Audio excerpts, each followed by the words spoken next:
Are video games halal? All the fatwa on the topic say essentially the same thing. Video games in and of themselves are permissible as long as they don't contain haram elements and as long as playing video games doesn't become an obsession where a person is neglecting his obligations like salah, like prayer, in order to play them. But before you fire up that PlayStation, Xbox, Nintendo, or PC, there are some important gaming trends that Muslims and especially Muslim parents need to be aware of. You see, I'm an old timer. In my day, video games were just about Italian plumbers who had this inexplicable animosity for mushrooms and turtles. But the times are changing. Now video games are sometimes getting into major haram territory. So Muslims need to be aware of these modern gaming elements so that they can avoid such games and also protect their children from such games. Sadly, gambling is no longer limited to Las Vegas. A lot of games have gambling within them. And I'm not talking about just poker games or blackjack games or anything like that. I'm talking about mainstream games that are directed to children and youth. And you have this concept of the loot box. Loot box means you have a kind of virtual box in the game that you pay for, and what's in the box is hidden from you. When you pay for it, the box reveals its contents, and it can be a prize where it gives you a major advantage in the game. It can be something that can really help you within the game, or it can be something mediocre. So this creates a situation that's akin to gambling. And the excitement of hitting the jackpot is what drives children and the player to spend more money in order to get the better and better prize. So this is exactly like what you would find in Las Vegas with slot machines. You put in money and you're hoping to hit the jackpot. This is a multi-billion-dollar industry. In 1 year alone, the major gaming companies are able to drive billions of dollars in revenue just from these loot boxes. So this is something that you'll find in games like Call of Duty, in Fortnite, within Star Wars games, Battlefield. These are very lucrative aspects of gaming today. Parents and some courts are now recognizing that this constitutes unregulated gambling that's directed at children and youth. And so within Europe specifically, they've put regulations to prevent this kind of gambling to take place. But in most countries, including the United States, there are no regulations on this. Pornography is another haram element of some modern games. And sure, there are games that are purely pornographic, but even within non-pornographic games, there can be sex scenes and there can be nudity. There are also options within the games to unlock nudity or to unlock sex scenes. These are games about elves and trolls and magic or whatever, yet they include pornographic elements. And things get really weird when you get into game modification. So a lot of games that can be played on PC specifically can be modified. And so there are developers who will develop pornographic elements for existing games. And then players can download these modifications to play the game according to whatever the developer has put into it. And there's an entire market for games that involve homosexuality, bestiality, necrophilia, even pedophilia.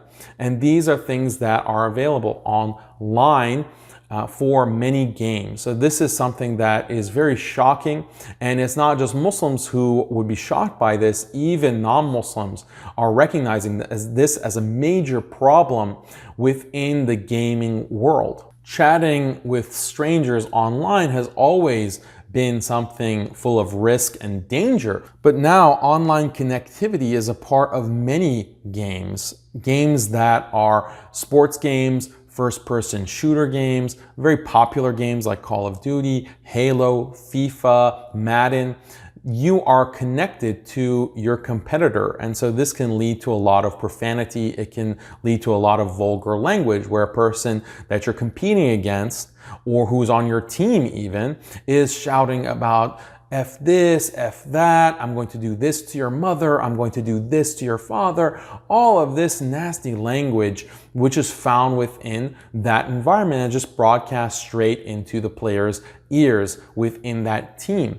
So this is the power of the internet, and it creates a very dangerous environment because that kind of language affects the heart and affects the mind. And it's not a safe environment for Muslims to be exposed to. A lot of games also now have an LGBT aspect. LGBT Rainbow Coalition has made its way into every nook and cranny of Western mainstream culture, and video games are no exception. You have video games that will include homosexual sex scenes, you'll have games that include homosexual characters, and you have even the option within some games to play as transgender characters or to change your gender within the game or be mixed gender or whatever. So these kinds of ideas, normalizing LGBT, normalizing a transgender ideology through the medium of gaming. The fifth haram element of many games today is the addiction factor. Kids and even adults can become addicted to video games, and this is such a big problem. I remember going to a masjid youth group and talking to some of the teenagers there, and they told me that they're spending 10, 11 hours a day playing video games during the summer time. So this was shocking to me, and then I read that certain games are being designed specifically to create this addiction. Behavioral psychologists are being consulted to create addictive games. There is even a lawsuit against one particular game called Fortnite. It's a very popular game, and this lawsuit is claiming that Fortnite is as addictive as cocaine. And the parents are suing Fortnite for unleashing this kind of drug onto society's children. You have the World Health Organization, who has officially recognized that gaming addiction is an actual mental health disorder. We're long past the days of Mario Brothers or ping pong or any of these old games. Now games are very advanced in hooking onto players and making them addicted to the game itself. And this video game addiction is affecting the Muslim community. I had a father who messaged me and said, Daniel, please say something about video game addiction because my 18-year-old son went behind my back, and after I had forbid him from playing video games, he went behind my back and got a computer and was playing games because he was so addicted. And then when I tried to stop him, he actually punched me in the face. I was shocked to read this, but this is something that can happen. You have stories of children even killing their parents who prevent them from playing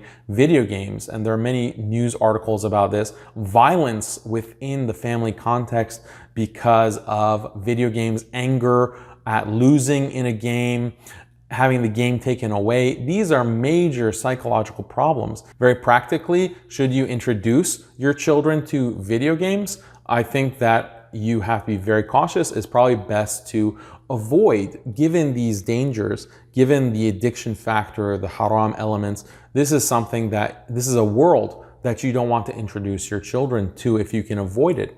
And there are many other better things that a child can busy himself with other than playing on a phone, playing on a gaming station. This is not the best use of time. As Muslims, we have to be very cautious at all times. We know that shaitan is waiting on the straight path to ambush the believers. Allah quotes Iblis in the Quran when he says, قَالَ فَبِمَا أَغْوَيْتَنِي لَأَقْعُدَنَّ لَهُمْ صِرَاطَكَ الْمُسْتَقِيمِ. Now that you have misled me, Shaitan says, now that you've misled me, I will certainly wait for them, to ambush them on your straight path. We have to protect ourselves and protect our children from the deception of shaitan, especially around something that may in and of itself be permissible. If you enjoyed this video, don't forget to like and subscribe. Also consider enrolling at Al-Asna Institute, where we have many online courses dedicated to analyzing and dissecting issues related to Islam and modernity. Enroll today.